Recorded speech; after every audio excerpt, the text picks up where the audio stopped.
Hey parents, this is Dr. Jameel Smith. I am a limited licensed psychologist, school psychologist with the Galvin Growth Group. And we are this evening continuing our conversation around juggling parenting and social distancing during COVID-19. And I'm so excited. This week we are sort of taking a slight pivot and thinking about parents and how you are surviving your relationships during this time. I have with me Dr. Tiffany Hall. We know that, parents are human beings, right? And are trying to manage how they're relating to one another under all these extraordinary circumstances. And Dr. Hall is with us today. She's an Atlanta-based licensed associate professional counselor with over 20 years of experience in education, counseling, coaching, and in particular, really helps couples considering divorce. And she's going to help us really think today around how we can be thoughtful around nurturing our relationships as couples, and how that can be helpful, right, for our parenting as well. So thank you so much, Dr. Hall, for joining me. Yes, absolutely. Thank you so much for having me. It's so good to see your face, first of all. It's so good to see your face, and thank you for reaching out to me. I think you saw the video that I posted for couples. Yeah, I did. Yeah, I am inundated right now with couples that are just like, help! Right. Please help. And so right. I am, like you said, I do a lot of, been doing premarital counseling and just marital counseling for years. And I think that I have the advantage point of having been an educator and still working currently in the school system as a counselor. I've been on the side of being a teacher. I'm a mother of 4. So I'm able to put on every hat and see how this new thing that we are all trying to figure out is impacting our family dynamics. Yes.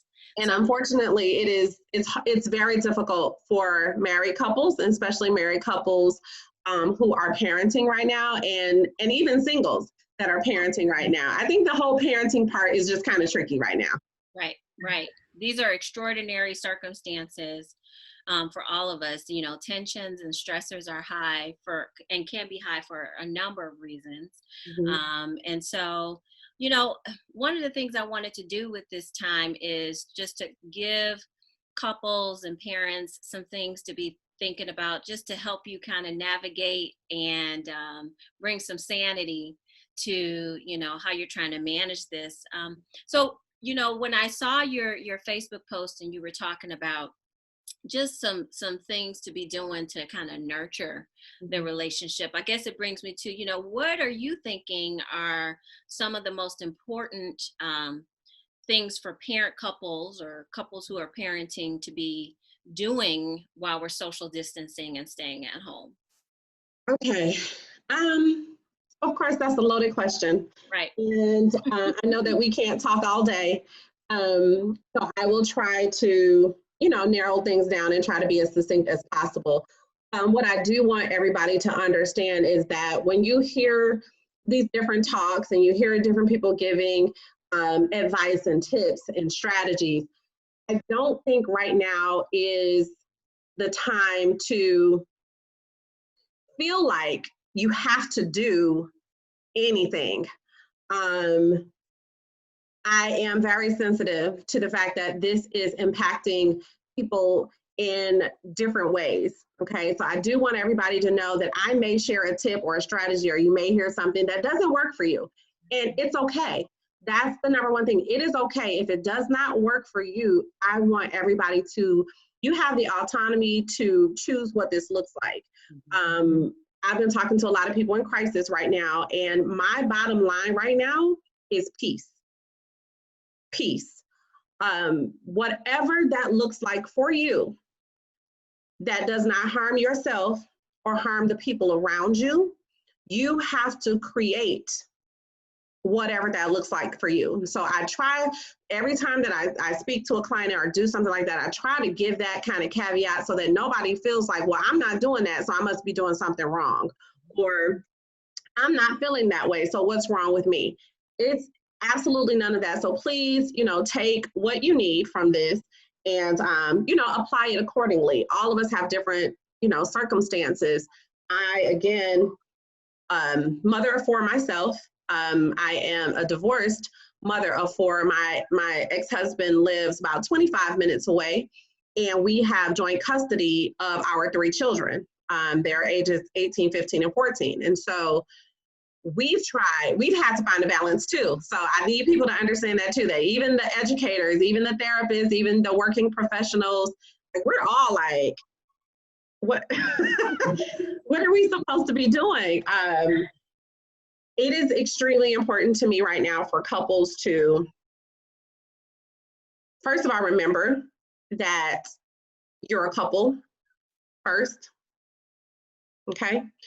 So even though the kids may be home, even though one of the spouses may be working, you may have situations where both significant others are in the home, and that's a little stressful for a lot of people. Right.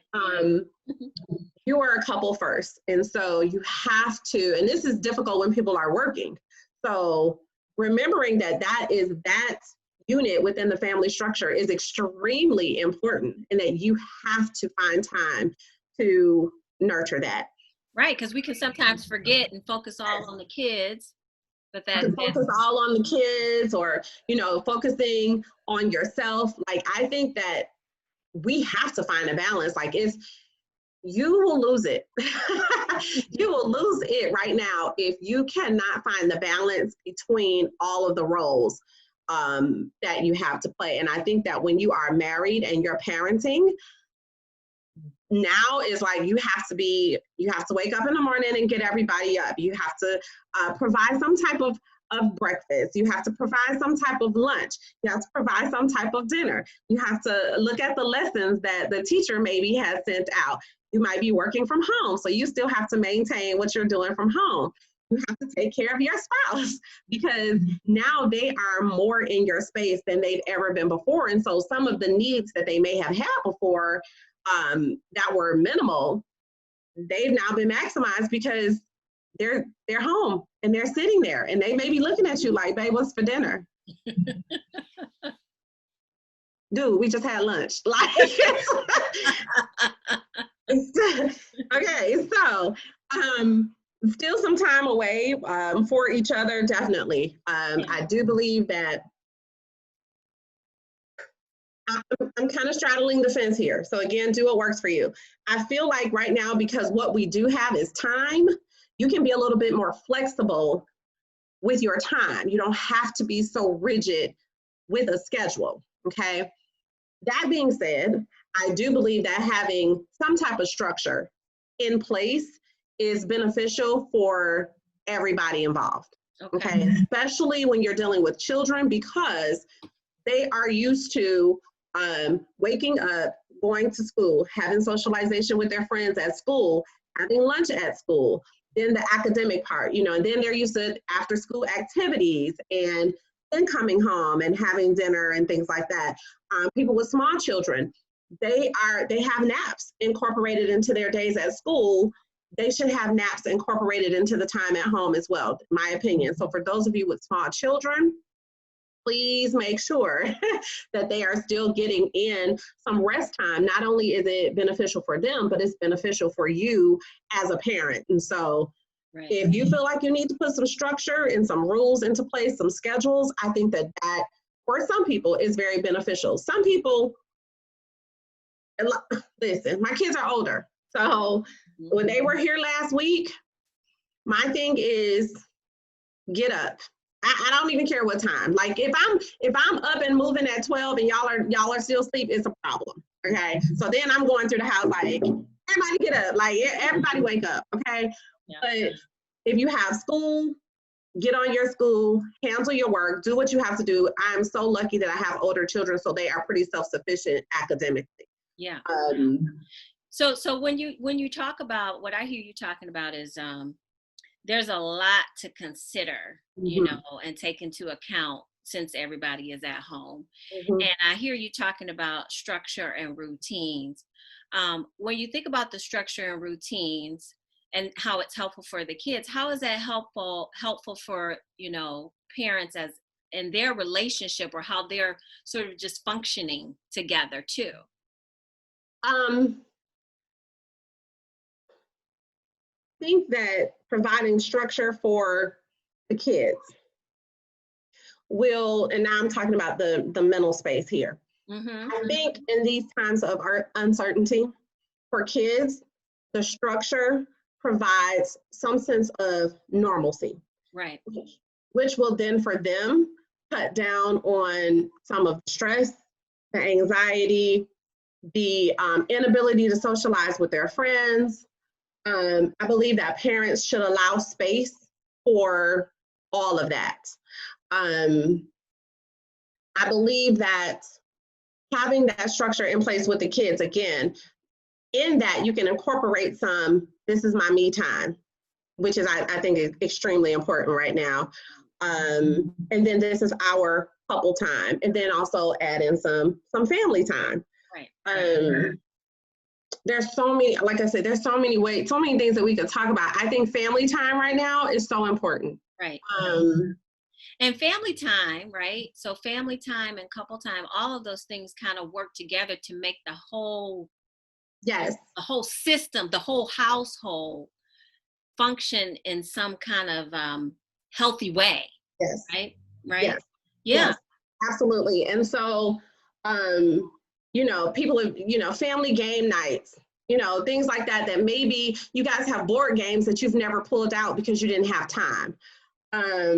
Movie nights. I believe in introducing kids to classics. So like last week, me and my kids sat down and we watched the episode of The Cosby Show when Lisa, Denise tried to make the shirt for Theo and the Gordon Gartrell, right? Right. So just, little things like that that you may not get to do on a regular basis can bring some cohesiveness to the family structure. Right. Socialization for kids right now is very, very hard. They want to get out, they want to see their friends, they may be sick of spending time with mom and dad. And so I don't think it's necessarily to force. Like I said, peace is the underlying theme for me. So I don't believe in forcing anybody to really do anything in this time. I believe we should present opportunities that are fun, and just see if they want to do it. I love doing puzzles. So I told my daughter today, let's do a puzzle today. And she's like, Mom, really? I'm over it. Like, I don't I don't want to do a puzzle today. So I'm like, well, let's do a crossword. And she's like, yeah, okay, we can do that. Right. So I think it is very important right now to know your kids' love languages. I think that's really important right now too. You have some kids who their love language is quality time. You have kids whose love language is, doing things for them. So that's very important. So you'll know which one of your kids you need to leave them alone right now. Just leave them alone and let them be. And then you need to, those kids that you have to steal some time away, and spend some quality time with them and give them access to be able to socialize with their friends somehow, some way. Something that I have found, in my own marriage and family is sort of what you're speaking to is how you can help your family sort of get sort of functioning like a well-oiled wheel. And when your family is sort of working towards, functioning that way, it can be helpful to reduce the conflict, right? That can often happen between couples.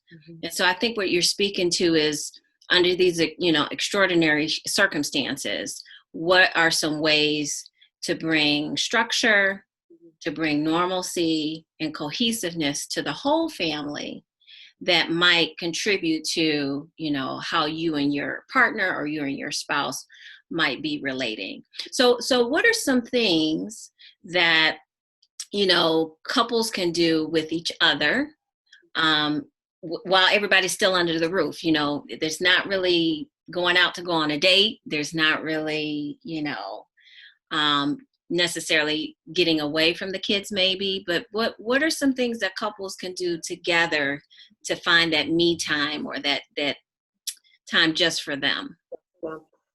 And let me say this too. I think that we shelter a lot about our marital relationship from our children as if it is a separate entity. Mm-hmm.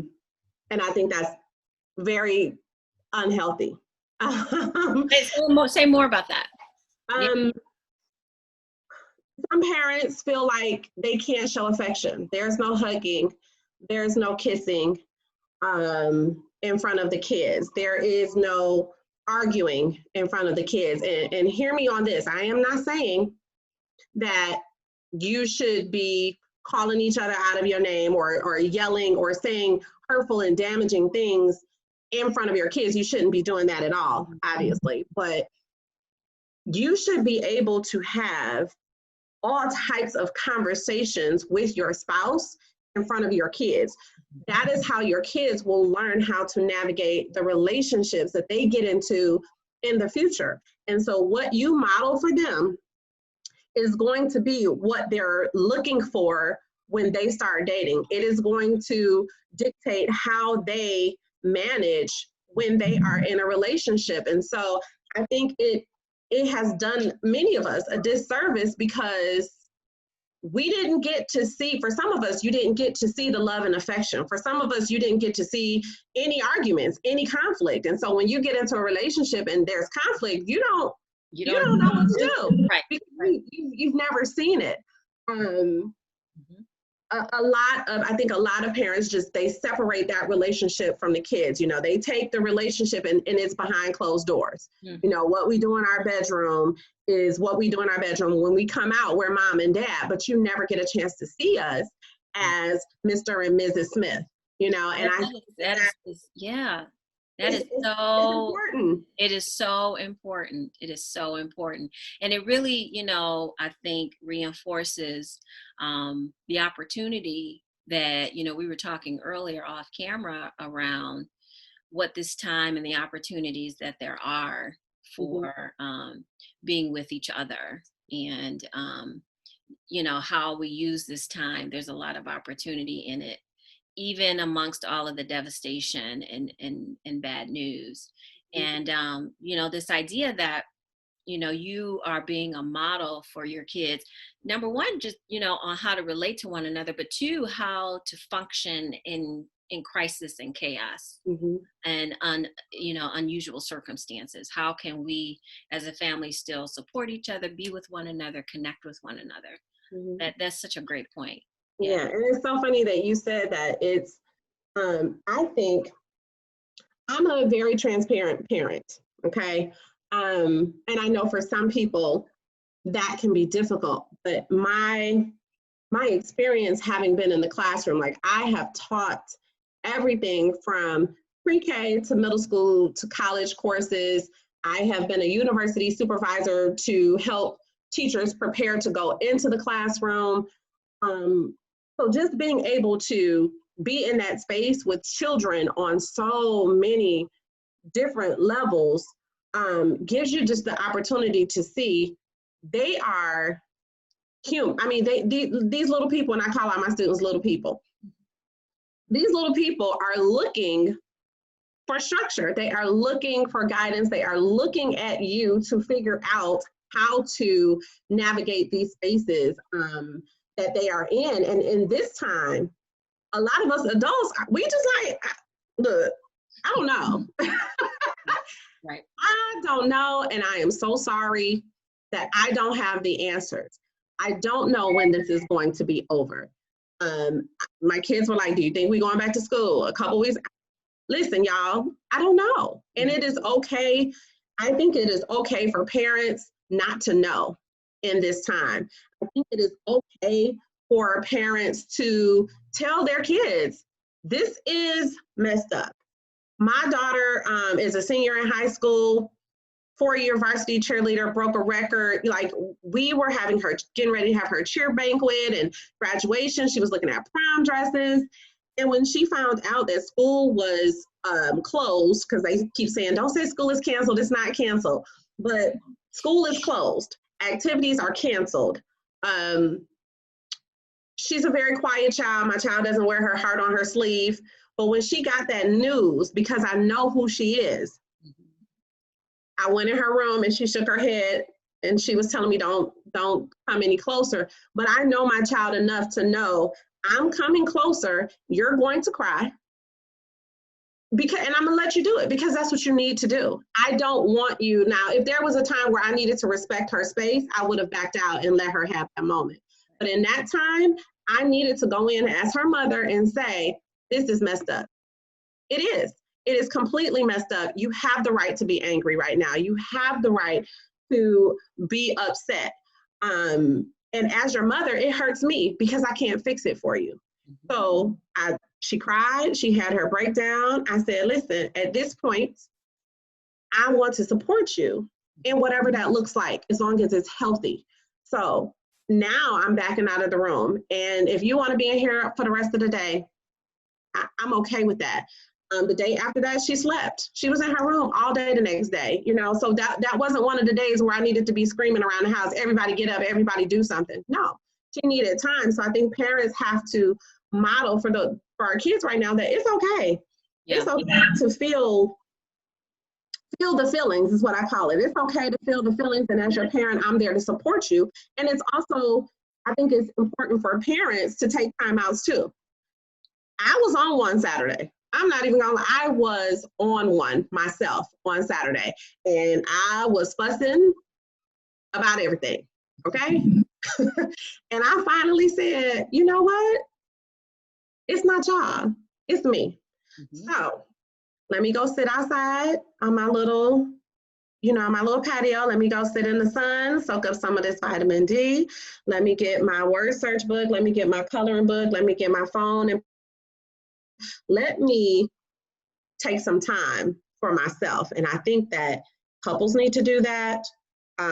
Singles need to do that. Everybody needs to allow space for peace in this time, because at any moment, any of us could just be like, it's too much. Yeah, right.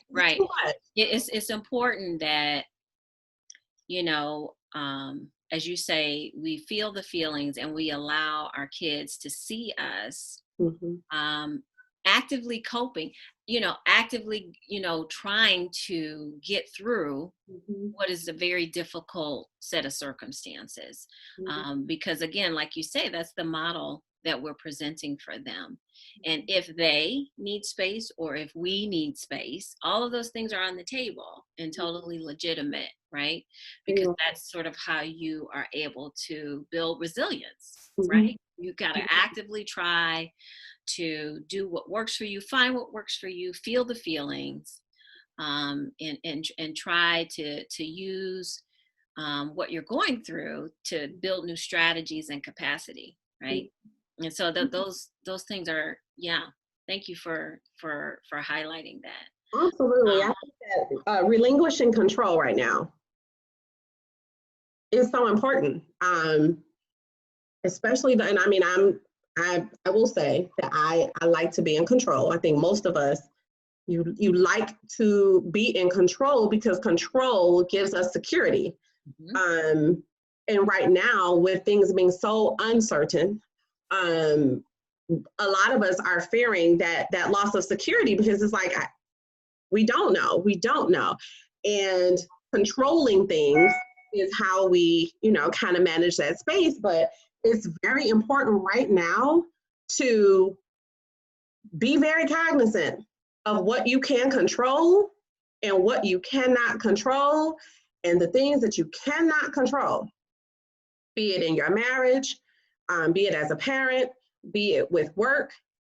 If you cannot control it, you have to identify that and let it go. You have to.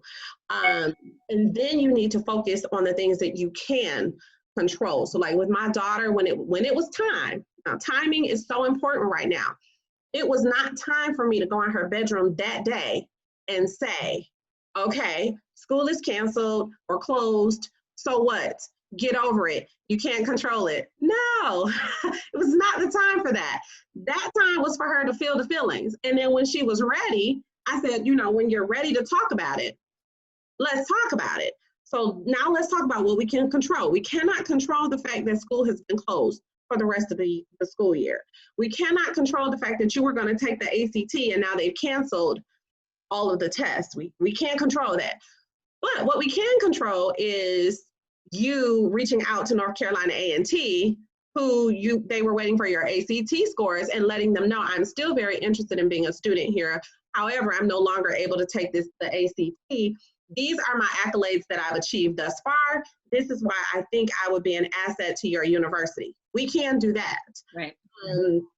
We can sit down and continue to apply for scholarships, okay? We can still order the congratulations class of 2020 banner to go in the front yard. So let's put our focus on the things that we do have some control of. Once you've felt the feelings of the things that you can't control. So I'm not saying ignore them. Right, absolutely. They're there and they suck. So it's okay to acknowledge that it sucks. But once you get past that, then what? Right. So I think it's important to have the then now what? Then what? What can I control? Right, right. So we talked a lot about, just being thoughtful about what a lot of the members of the family might need, couples included. What do you think would be like one or two things that couples could do if they wanted to make sure that they're in sync to be able to implement all the things we've talked about and support their kids and so forth? What might be like 2 strategies that you would say are the most important for them to do today? Communicate. And it always comes back to communication. And in communication, I mean like honest, transparent communication. Tell me how you are feeling without censoring it. Don't tell me what you think I want to hear. Tell me what you are feeling right now and tell me what you need. One of the things that I teach couples is every day you should wake up with a question in your mind. How can I make my spouse's, my significant other's day better? How can I take some things off of her plate? How can I make him feel supported? So communication right now is huge because again, 1 minute you can be, okay, let me be positive, let me be inspiring. And the next minute you could be mad as hell. And if nobody knows that, right, they don't know how to operate and manage with you in this space. And so communication is one of the main things. But I'm also telling couples, now is not the time to start digging deep and pulling up all the stuff that's been under the rug for years. Not the time to pull the receipts. Please. Please. And it's so difficult because we have so much time to think right now. So people are overthinking. Right. Stop. Stop.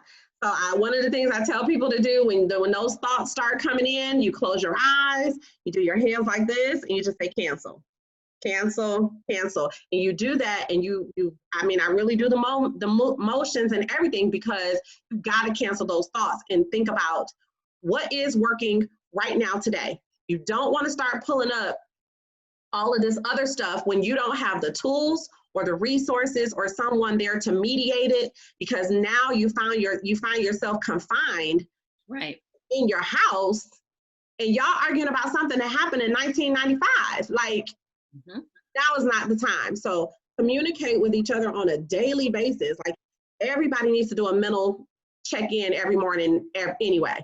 How you feeling today? Are you at 8? Are you at 5? You're 10 today? And then that may change throughout the day. So I think being aware of where you are and then communicating that to your partner right now, that's huge. Okay. So please talk to each other. That's the number one thing.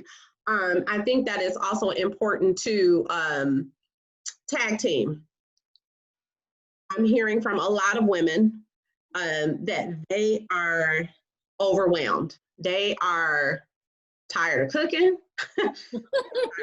They are tired of cleaning.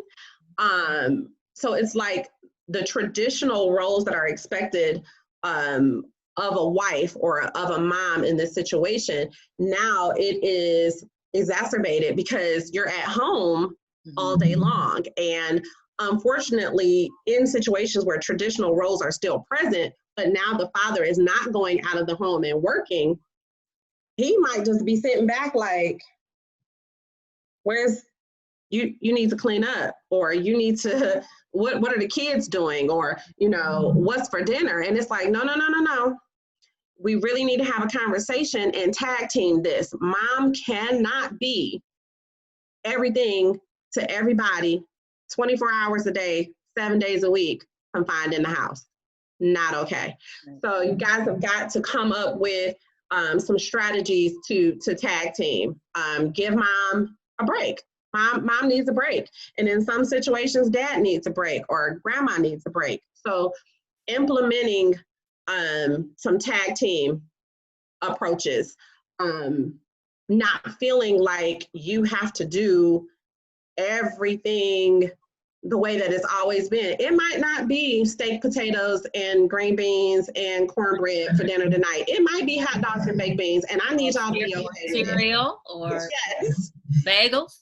yes, breakfast for dinner. It's just like, again, the bottom line is peace. And every household is different. So you get to decide what that peace looks like for you. And you and your spouse have got to communicate about what that peace looks like for you. If you need to go take a bath with some candles and a glass of wine, and you don't want anybody to talk to you for an hour, say that. Say that and do that. Say that and do that, and then put things in place so that you can do that. I'm really, really big on systems. Okay. All right. So Dr. Hall, you've really helped us to think about a lot of great things when supporting not only couples, but families and kids, just the whole family system, really. And you were saying that, some really, a few takeaways are to make sure that communication is there between the parents and the couples and the family, and to make sure that, in that communication, searching for peace and not trying to build up, or dig up, what happened 20 years ago, 15 years ago, so that you can try to maintain that peace.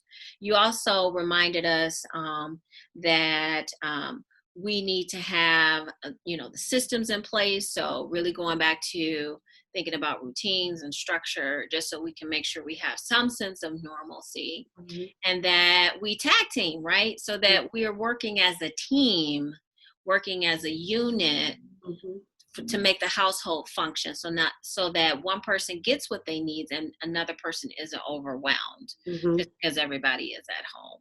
Yes. Yeah. So you've really helped us, think about how to survive.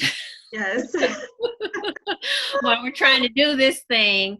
So you're in Atlanta. How can people find you on social if they have questions or, are interested in learning more about what you do?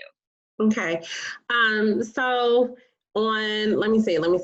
So on Facebook, I am Dr. Tiffany Lovejoy. Email, I'll go ahead and give my email. If anybody wants to email me any questions, they can absolutely do that. It's my name, so Dr. Tiffany Hall, no periods, just DrTiffanyHall@gmail. And I will also give my my Google Voice number. I have to look it up every time I get ready because I don't know it by heart. But it's 770-648-3764. And again, it's 770-648-3764. I am conducting virtual sessions during this time. If anybody finds themselves, obviously, in crisis mode, I am asking, of course, that you, if it's dire, if it's a life or death situation, obviously you call 911. Okay.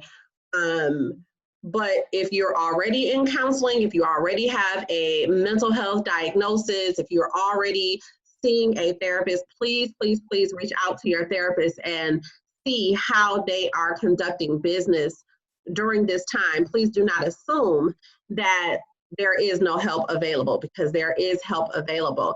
But if you find that you do not have those resources, by all means, please, shoot me an email or call me on that Google Voice number. If I'm unable to answer, just leave a message. There is a lot going on right now, but I am available to do virtual sessions, and that can be for couples, for individuals, or for the family as a whole. But just create your space of peace, you guys. I think that is the most important thing right now, is to figure out what peace looks like for you and to implement that on a daily basis.